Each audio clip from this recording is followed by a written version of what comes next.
Ma motivation concernant ma présence ici, elle pourrait se résumer en quelques mots, la persévérance pour le respect du droit international.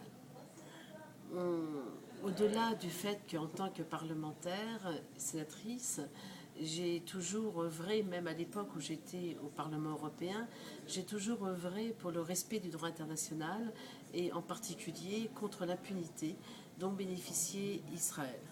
Et il me semblait important, puisque nous l'avons vu, toutes les actions que nous avons menées, toutes les initiatives qui ont été prises en œuvre nous montrent qu'à chaque fois on se retrouve dans l'impasse, que la diplomatie, y compris la diplomatie internationale, nous montre que nous sommes aussi dans l'impasse. Alors, je crois à la diplomatie citoyenne et je pense qu'il est important aujourd'hui pour nous, en tant que responsables politiques, de contribuer et de participer à cette diplomatie citoyenne. Pour plusieurs raisons, mais je pourrais dire pour 3 raisons essentielles. D'une part, informer de la réalité, sensibiliser l'opinion publique, leur faire comprendre qu'aujourd'hui nous sommes dans une situation intenable pour plus d'1,5 million de Gazaouis se retrouver depuis plus de 5 ans dans une prison à ciel ouvert, privés de tout. C'est à une autre époque, on aurait parlé de camp de concentration. Je n'hésite pas à dire qu'aujourd'hui, nous nous retrouvons dans une situation tellement grave où les Gazaouis sont en dessous du minimum vital, avec un manque de soins, un manque du minimum. Il n'est pas possible aujourd'hui de se taire. Garder le silence, c'est être responsable. C'est quelque part contribuer à ce malheur, à cette injustice. Et ça, c'est pour moi impossible. La deuxième raison, c'est simplement en tant que militante, militante des droits de l'homme, militante de la justice, et en particulier de cette justice internationale, mais aussi militante qui considère que nous sommes porteurs, en particulier pour nous les Européens, certainement de valeurs démocratiques. Eh bien, il me semble important de montrer que ces valeurs n'ont pas de frontières, que ces valeurs sont universelles et qu'on ne peut pas se contenter aujourd'hui de dire que dans les frontières de l'Europe, même si il existe des difficultés avec, par exemple, les populations migrantes, avec les populations étrangères, avec une islamophobie montante et une crise qui fragilise les plus défavorisés, eh bien, il y a encore pire au-delà de nos frontières. Et au-delà de ces frontières, on n'a pas le droit de se taire.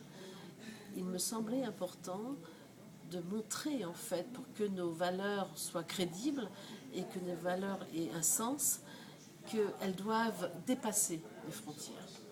Et puis, simplement, j'allais presque dire, une troisième raison tout à fait personnelle.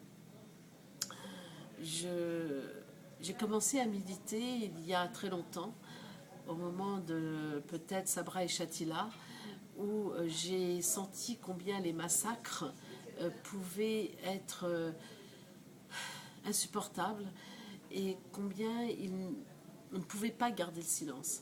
Puis je suis allée au moment de la première intifada en Palestine occupée, et là je me suis rendu compte que la question palestinienne était quelque part dans ma mémoire l'histoire coloniale qu'avaient vécu mes parents avec la colonisation française.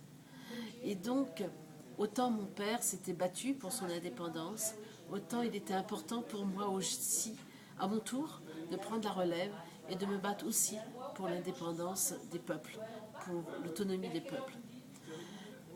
Il était important pour mon père, et il me l'avait souvent transmis, pour lui qui était moitié algérien, moitié marocain, il était important pour lui de montrer qu'il y avait une solidarité à mener. Alors lui, c'était à son époque en tant que maghrébin, en tant que, on le disait à cette époque, les Arabes, les musulmans, il y avait une solidarité, je veux dire, à porter contre la colonisation. Eh bien, quelque part, je me suis identifiée à cette histoire et peut-être aussi en respect de cette mémoire et peut-être aussi parce que, au fond de moi-même, continuer à vivre ses racines, ses souvenirs, enfouis dans une mémoire très ancienne. Mais je ne pouvais pas laisser faire, quoi. Je sentais que le combat de mes parents pour l'indépendance était un combat qui devait se poursuivre avec l'autonomie et l'indépendance de la Palestine. Merci Halima, merci, c'est super.